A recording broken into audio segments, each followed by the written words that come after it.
बड़े घर की बेटी। बेनी माधव सिंह गौरीपुर गांव के जमींदार और नंबरदार थे। उनके पितामह किसी समय बड़े धन धान्य संपन्न थे। गांव का पक्का तालाब और मंदिर, जिनकी अब मरम्मत भी मुश्किल थी, उन्हीं के कीर्ति स्तंभ थे। कहते हैं इस दरवाजे पर हाथी झूमता था।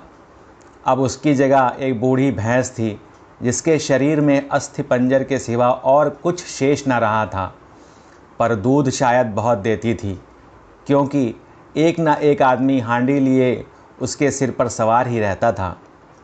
बेनी माधव सिंह अपनी आधी से अधिक संपत्ति वकीलों को भेंट कर चुके थे। उनकी वर्तमान आय 1000 रुपये वार्षिक से अधिक न थी। ठाकुर साहब के 2 बेटे थे। बड़े का नाम श्रीकंठ सिंह था। उसने बहुत दिनों के परिश्रम और उद्योग के बाद बीए की डिग्री प्राप्त की थी। अब एक दफ्तर में नौकर था। छोटा लड़का लाल बिहारी सिंह दोहरे बदन का सजीला जवान था। भरा हुआ मुखड़ा, चौड़ी छाती। भैंस के 2 सेर ताज़ा दूध वह उठकर सवेरे पी जाता था। श्रीकंठ सिंह की दशा बिल्कुल विपरीत थी। इन नेत्रप्रिय गुणों को उन्होंने बीए इन्हीं 2 अक्षरों पर न्यौछावर कर दिया था। इन 2 अक्षरों ने उनके शरीर को निर्बल और चेहरे को कांतिहीन बना दिया था। इसी से वैद्य ग्रंथों पर उनका विशेष प्रेम था। आयुर्वेदिक औषधियों पर उनका अधिक विश्वास था। शाम सवेरे उनके कमरे से प्रायः खरल की सुरीली कर्ण मधुर ध्वनि सुनाई दिया करती थी। लाहौर और कलकत्ते के वैद्यों से बड़ी लिखा पढ़ी रहती थी। श्रीकंठ इस अंग्रेजी डिग्री के अधिपति होने पर भी अंग्रेजी सामाजिक प्रथाओं के विशेष प्रेमी न थे, बल्कि वह बहुधा बड़े जोर से उसकी निंदा और तिरस्कार किया करते थे। इसी से गांव में उनका बड़ा सम्मान था। दशहरे के दिनों में वह बड़े उत्साह से रामलीला होते और स्वयं किसी न किसी पात्र का पाठ लेते थे। गौरीपुर में रामलीला के वही जन्मदाता थे। प्राचीन हिंदू सभ्यता का गुणगान उनकी धार्मिकता का प्रधान अंग था। सम्मिलित कुटुंब के 2 वह एकमात्र उपासक थे। आजकल स्त्रियों को कुटुंब में मिलजुल कर रहने की जो अरुचि होती है, उसे वह जाति और देश दोनों के लिए हानिकारक समझते थे। यही कारण था कि गांव की ललनाएं उनकी निंदक थी।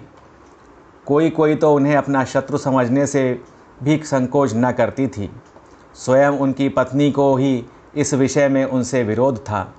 यह इसलिए नहीं कि उसे अपने सास ससुर, देवर या जेठ आदि घृणा थी, बल्कि उसका विचार था कि यदि बहुत कुछ सहने और तरह देने पर भी परिवार के साथ निर्वाह न हो सके, तो आए दिन की कलह से जीवन को नष्ट करने की अपेक्षा यही उत्तम है कि अपनी खिचड़ी अलग पकाई जाए।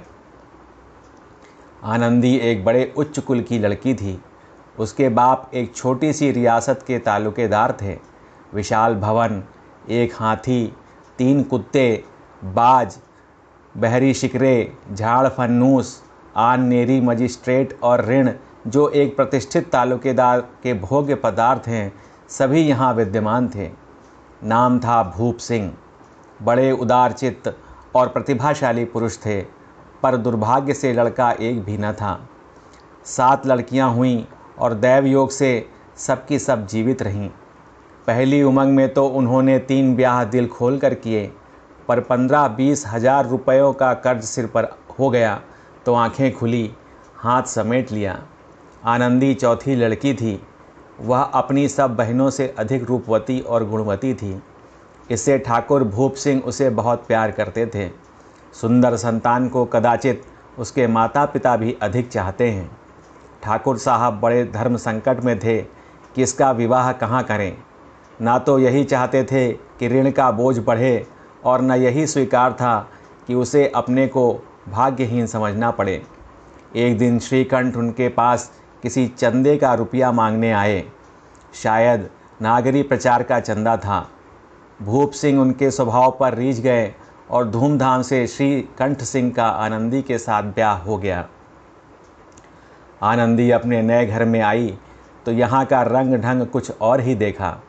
जिस टीम टाम से उसे बचपन से ही आदत पड़ी हुई थी, अब यहाँ नाम मात्र को भी न थी। हाथी घोड़ों का तो कहना ही क्या, कोई सजी हुई सुंदर बहली तक न थी। रेशमी स्लीपर साथ लाई थी, पर यहाँ बाग कहाँ। मकान में खिड़कियाँ तक न थीं, न ज़मीन पर फर्श, न दीवार पर तस्वीरें।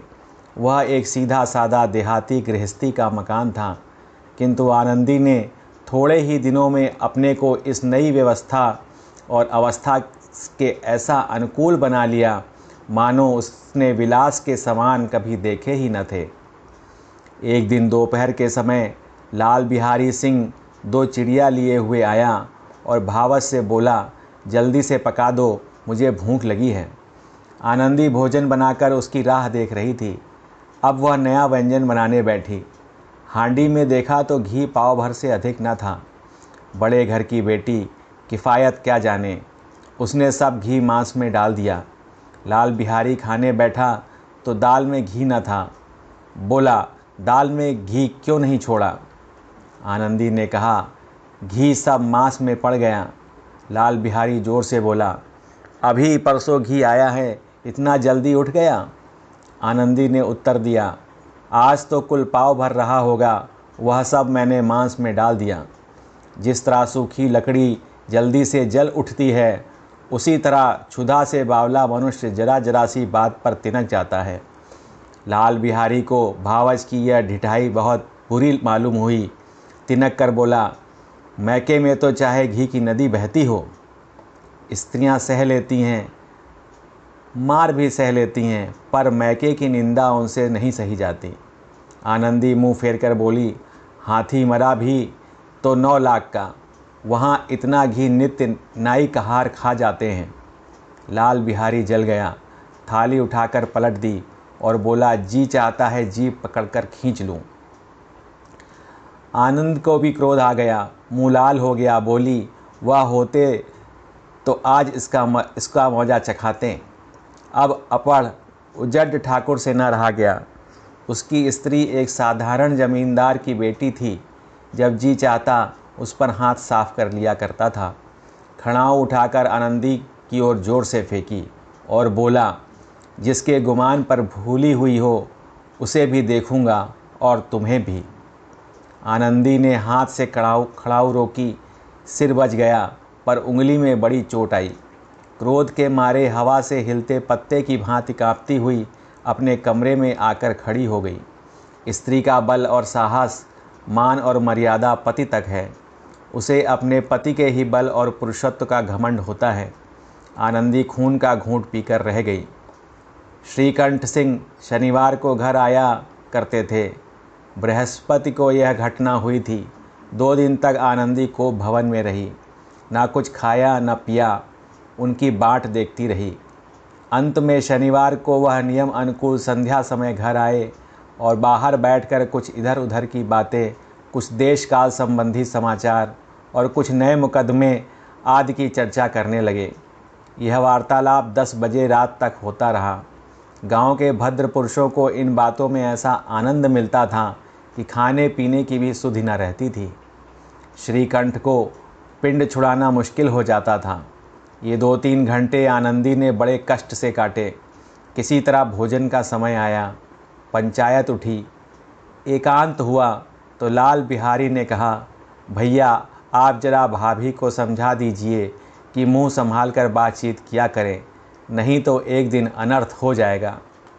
बेनी माधव सिंह ने बेटे की ओर साक्षी दी, हाँ, बहू बेटियां का ये स्वभाव अच्छा नहीं कि मर्दों के मुंह लगें।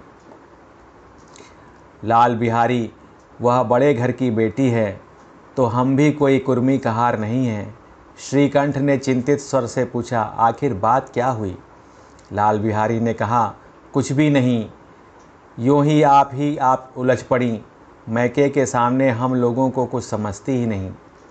श्रीकंठ खा पी कर आनंदी के पास गए। वह भरी बैठी थी। ये हजरत भी कुछ तीखे थे। आनंदी ने पूछा, चित्त तो प्रसन्न है? श्रीकंठ बोले, बहुत प्रसन्न है, पर तुमने आजकल घर में ही यह क्या उपद्रव मचा रखा है? आनंदी की त्योरियों पर बल पड़ गए। झुंझलाहट के मारे बदन में ज्वाला सी दहक उठी। बोली, जिसने तुमसे यह आग लगाई है उसे पाँव मुँह झुलस दूँ। श्रीकंठ, इतनी गर्म क्यों होती हो, बात तो कहो।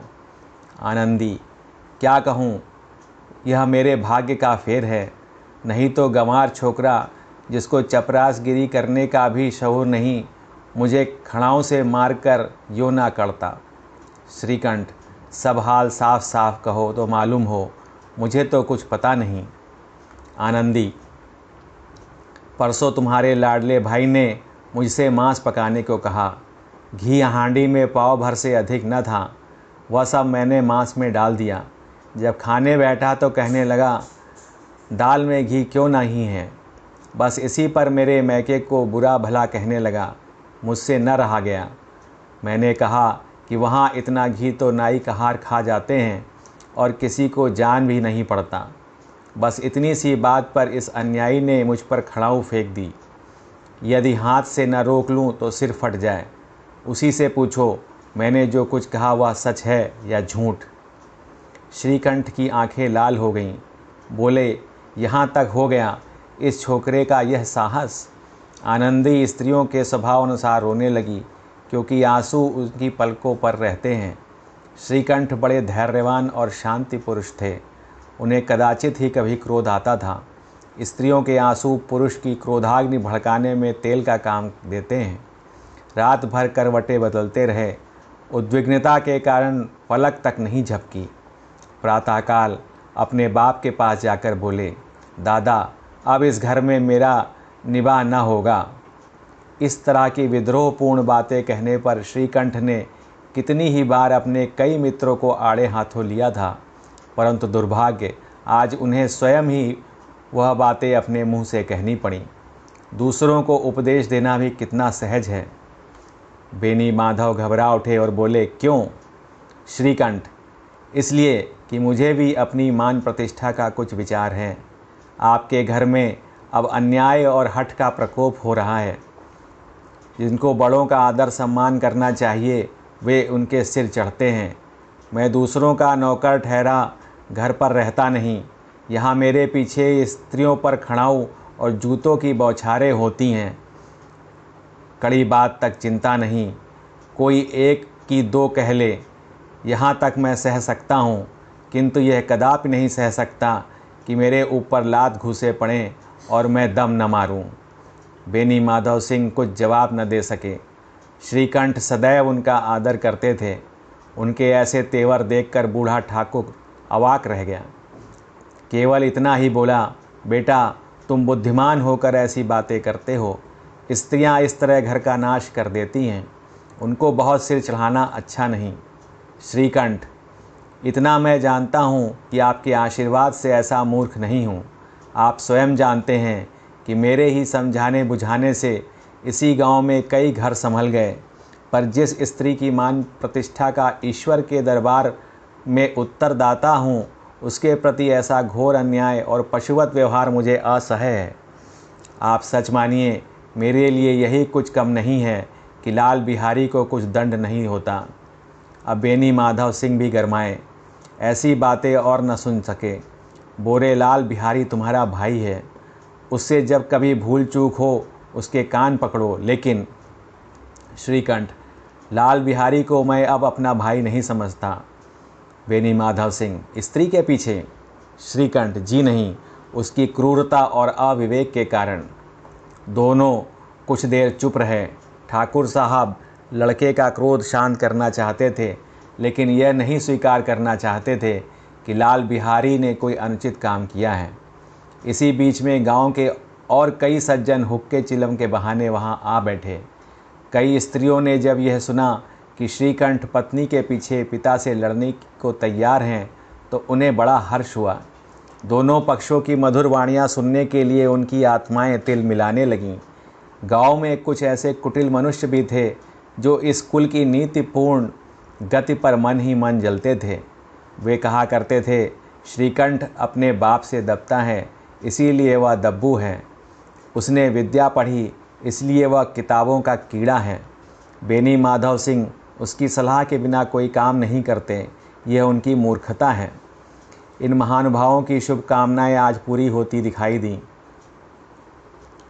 कोई हुक्का पीने के बहाने और कोई लगान की रसीद दिखाने आकर बैठ गया। बेनी माधव सिंह पुराने आदमी थे, इन भावों को ताड़ गए। उन्होंने निश्चय किया, चाहे कुछ ही क्यों न हो, इन द्रोहियों को ताली बजाने का अवसर न दूंगा। तुरंत कोमल शब्दों में बोले, बेटा मैं तुमसे बाहर नहीं हूँ, तुम्हारा जो जी चाहे कहो करो, अब तो लड़के से अपराध हो गया। इलाहाबाद का अनुभव रहित झल्लाया हुआ ग्रेजुएट इस बात को न समझ सका। उसे डिबेटिंग क्लब में अपनी बात पर अड़ने की आदत थी। इन हथकंडों की उसे क्या खबर। बाप ने जिस मतलब से बात पलटी थी वह उसकी समझ में न आया। बोला, लाल बिहारी के साथ अब इस घर में नहीं रह सकता। बेनी माधव, बेटा बुद्धिमान लोग मूर्खों की बात पर ध्यान नहीं देते। वह बेसमझ लड़का है, उससे जो कुछ भूल हुई उसे तुम बड़े होकर क्षमा करो। श्रीकंठ, उसकी इस दुष्टता को मैं कदापि नहीं सह सकता। या तो वही घर में रहेगा या मैं ही। आपको यदि वह अधिक प्यारा है तो मुझे विदा कीजिए, मैं अपना भार आप संभाल लूँगा। यदि मुझे रखना चाहते हैं तो उससे कहिए जहाँ चाहे चला जाए, बस यह मेरा अंतिम निश्चय है। लाल बिहारी सिंह दरवाजे की चौखट पर चुपचाप खड़ा बड़े भाई की बातें सुन रहा था। वह उनका बहुत आदर करता था। उसे कभी इतना साहस न हुआ था कि श्रीकंठ के सामने चारपाई पर बैठ जाए, हुक्का पी ले या पान खा ले। बाप का भी वह इतना मान न करता था। श्रीकंठ का भी उस पर हार्दिक स्नेह था। अपने होश में उन्होंने कभी उसे घुड़का तक न था। जब वह इलाहाबाद से आते तो उसके लिए कोई न कोई वस्तु अवश्य लाते। मुकद्दर की जोड़ी उन्होंने ही बनवा दी थी। पिछले साल जब उसने अपने से ड्योढ़े जवान को नाग पंचमी के दिन दंगल में पछाड़ दिया तो उन्होंने पुलकित होकर अखाड़े में ही जाकर उसे गले लगा लिया था। 5 रुपए के पैसे लुटाए थे। ऐसे भाई के मुंह से आज ऐसी हृदय विदारक बात सुनकर लाल बिहारी को बड़ी ग्लानि हुई। वह फूट फूट कर रोने लगा। इसमें संदेह नहीं कि अपने किए पर पछतावा रहा था। भाई के आने से एक दिन पहले से उसकी छाती धड़कती थी कि देखूं भैया क्या कहते हैं। मैं उनके सन्मुख कैसे जाऊंगा, उनसे कैसे बोलूंगा, मेरी आंखें उनके सामने कैसे उठेंगी। उसने समझा था कि भैया मुझे बुलाकर समझा देंगे। इस आशा के विपरीत आज उसने उन्हें निर्दयता की मूर्ति बने हुए पाया।